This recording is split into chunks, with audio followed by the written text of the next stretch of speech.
Hey guys, today we're back with yet another video, and today we're going to be talking about BYU and Duquesne. So let's start off with BYU is a really good team from the Big 12 that kind of fell off this year, but they got all the way up to 12 in the AP national rankings, but now they aren't ranked. Duquesne is also a pretty good team from the A10, and nobody thought that they would be in March Madness, but they are as an 11 seed, which is pretty good.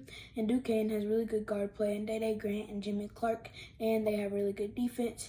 BYU, on the other hand, has frequent substitutions, having 10 players averaging 11 or more minutes a game. That also keeps them pretty healthy too, because no one in that lineup has played less than 23 games and 3 people haven't missed a game. Like I said, Duquesne has really good guard play with Day Grant and Jimmy Clark.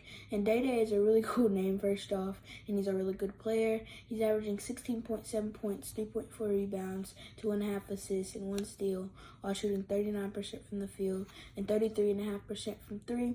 That does mean he needs to work on his efficiencies a little bit, but that's still pretty good stats. And then Jimmy Clark is their lead guard, and he's also really good, and he's averaging 15 points, 4 assists, 3.5 rebounds, and 2.5 steals, which is 9th in the country. And he also shoots over 41.5% from the field and 33.5% from 3. He also does need to work on his shooting, but he proved that he's a really good player. On the other side is BYU, and their leading scorer is Jackson Robinson, who comes off of the bench, and he plays at small forward, and he only gets 26 minutes a game, but he's a really good in minutes given to him. He averages almost 14 points and 2.5 rebounds a game, while shooting 42% from the field and almost 35% from 3. He does need to work on his other stats like playmaking and defense, but overall a pretty good player at small forward.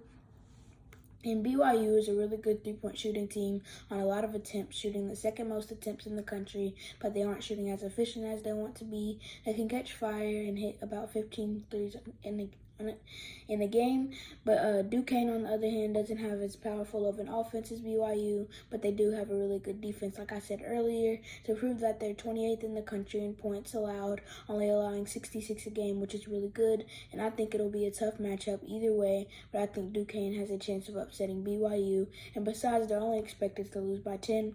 Duquesne is also on an 8-game win streak, and they've won 9 out of the last 10 games, including one against a ranked Dayton team. And my prediction is that Duquesne beats BYU. And what do you think? Let me know in the comments.